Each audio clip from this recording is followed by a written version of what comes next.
Okay, so number one, constitutional amendment, Article 7, Section 6, blah, blah. We're not going to read those because I'm going to screw up the Roman numerals at some point.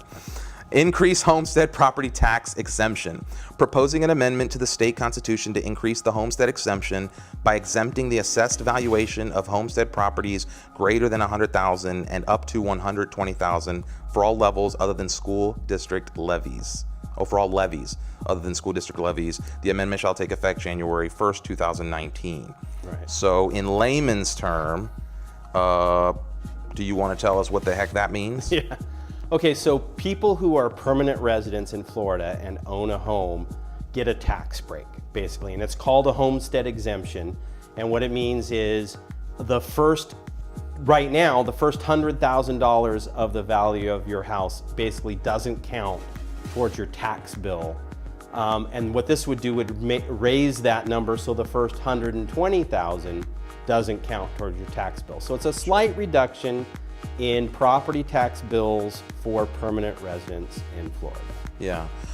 So just to be a stickler, you said 120, it's 125. 25, you're right.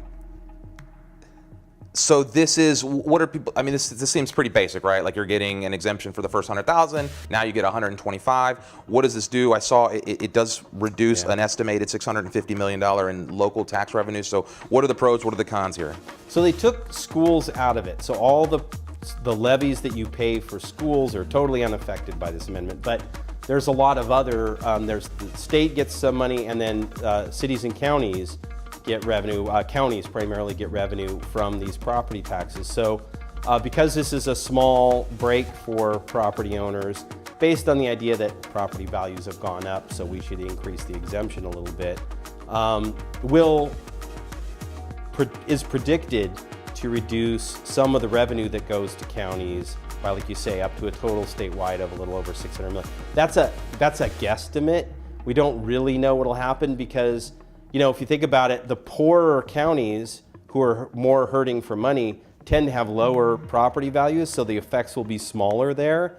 And the places where there's lots of big, wealthy houses, where you will have bigger effects, presumably, tend to be wealthier counties. So it comes down to whether you believe, and we're going to find this with several of the measures here, is do you think small directed tax cuts are a good idea given the state's fiscal situation or not? And that's the trade-off everybody has to sort of assess. Does this affect, because one of the biggest issues, especially in our audience here, our constituency, the people that watch, is the affordability of housing in the region. Will this affect renters? Do you think, because this is obviously not for home, this is a homestead property, so This is where somebody lives.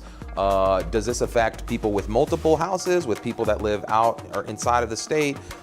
Is there any other contingency that people need to be thinking about in that regard? Yeah, so that's one critique of this measure, actually. I mean, most people would say, well, yeah, why not give homeowners a tax break? I mean, in Florida, we sort of have a system that relies upon taxing tourists and keeping taxes for residents low, and this is in keeping with that. But this doesn't apply to renters. So only some of the people who live full-time in Florida get this tax break.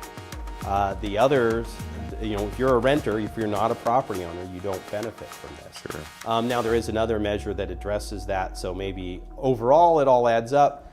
But yeah, this shouldn't affect housing affordability in any appreciable way.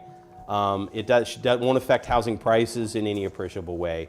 It's really just a small change in property tax bills and a small change, presumably, in county revenues.